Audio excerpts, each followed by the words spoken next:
कर भला तो हो भला। मॉरल कहानी। एक बेरोजगार शिक्षक था। वो नौकरी तलाशने के लिए काफी कोशिश कर रहा था लेकिन उसे नौकरी मिल ही नहीं रही थी। ये शिक्षक भगवान में बहुत आस्था रखते थे। अपने साथ कुछ अच्छा हो या बुरा वो सारी बातें भगवान से किया करते थे। कुछ अच्छा होता तो धन्यवाद देते और कुछ बुरा होता तो भगवान से शिकायत भी करते। उनका अभी स्ट्रगल का दौर चल रहा था तो वह भगवान से शिकायत करते रहे थे, कहते कि भगवान मुझे नौकरी क्यों नहीं दिलवाते हो, क्यों मुझे परेशान करते हो।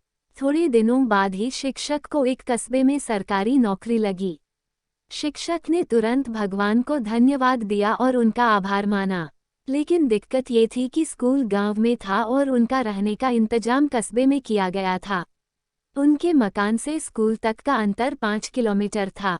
शुरुआती दिनों में पैसे ना होने की वजह से उन्हें अक्सर इतना लंबा अंतर पैदल ही चलना पड़ता था। कभी कभी उन्हें रास्ते में कोई वाहन दिख जाता तो उससे लिफ्ट मांग लिया करते लेकिन ऐसा बहुत कम होता था। शिक्षक ने तय किया कि सबसे पहले वह पैसा जमा करके एक मोटरसाइकिल लेंगे। उन्होंने बड़ी करकसर करके पाई जोड़ करके कुछ ही महीनों में मोटरसाइकिल लेने के लिए पैसे जुटा लिए और एक अच्छी सी मोटरसाइकिल खरीदी। अब उनका जीवन थोड़ा आसान हो गया। उन्होंने फिर से भगवान को धन्यवाद दिया।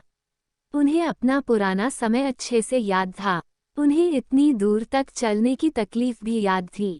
इसलिए वह स्कूल आने के समय और वापस घर जाने के समय हमेशा किसी ना किसी जरूरतमंद को अपनी मोटरसाइकिल पर बिठाकर लिफ्ट दिया करते थे। कभी किसी छोटे बच्चे को स्कूल छोड़ दिया, कभी किसी बूढ़े को लिफ्ट दे दी, तो कभी किसी किसान को शहर छोड़ दिया। इस तरह से शिक्षक आ रहे हो या जा रहे हो कोई ना कोई उनके पीछे बैठा ही मिल जाता था।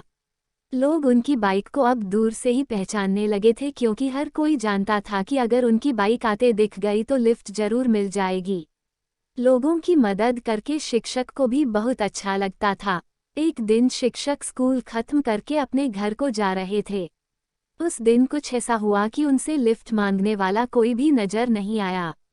आधे रास्ते तक पहुंचने पर एक आदमी ने उनसे लिफ्ट मांगी। शिक्षक ने तुरंत उस आदमी को बिठाने के लिए अपनी बाइक रोक दी। उस आदमी को बिठाकर शिक्षक अपने रास्ते चल पड़े।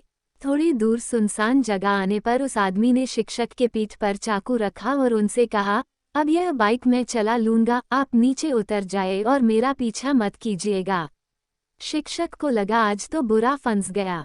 फिर भी शिक्षक ने कहा, दोस्त तुम चाहे तो यह बाइक ले लो, जहाँ जाना है चले जाओ, लेकिन इस बात का जिक्र कभी किसी से मत करना क्योंकि इस रास्ते पर वैसे ही बहुत कम लोग गाड़ियों से जाते हैं और उनमें से भी बहुत कम लोग किसी को अपने साथ बिठाते हैं।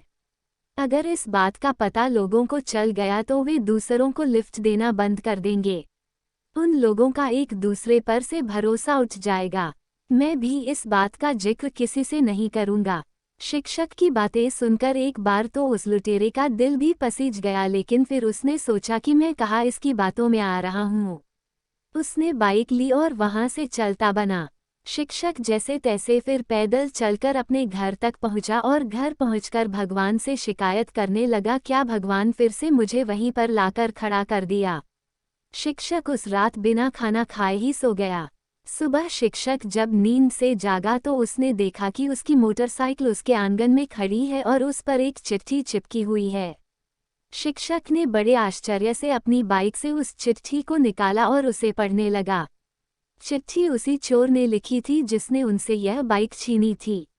उसने लिखा था कि मास्टर जी मुझे माफ़ कर दीजिए जो मैंने आपकी बाइक चुराई। यह बाइक तो कोई सेलिब्रिटी की तरह है। जैसे लोग किसी बड़ी सेलिब्रिटी को दूर से ही पहचान लेते हैं, उसी तरह हर कोई दूर से ही इसे पहचान ले रहा था। मैं जहाँ भी जा रहा था लोग मुझे रोककर इसके बारे में पूछते थे और तरह तरह के सवाल करते थे। मैं इस बाइक को क्यों चला रहा हूँ? यह मास्टर जी की बाइक आपके पास क्या कर रही है? मैं बहाने बनाते बनाते थक गया, लेकिन लोग सवाल करते करते नहीं थके। मुझे पक्का यकीन है अगर थोड़े दिन यह बाइक मेरे पास रही तो मुझे जरूर जेल जाना पड़ेगा, इसलिए मैं यह बाइक आपको वापस लौटा रहा हूँ। चिट्ठी पढ़ते पढ़ते मास्टर जी की हंसी छूट गई और उन्हें यकीन हो गया कि उन्होंने जितनी भी भलाई की है उसका फल भी उनको भला ही मिला है। उन्होंने फिर से भगवान को धन्यवाद दिया और फिर से लोगों की मदद में लग गए।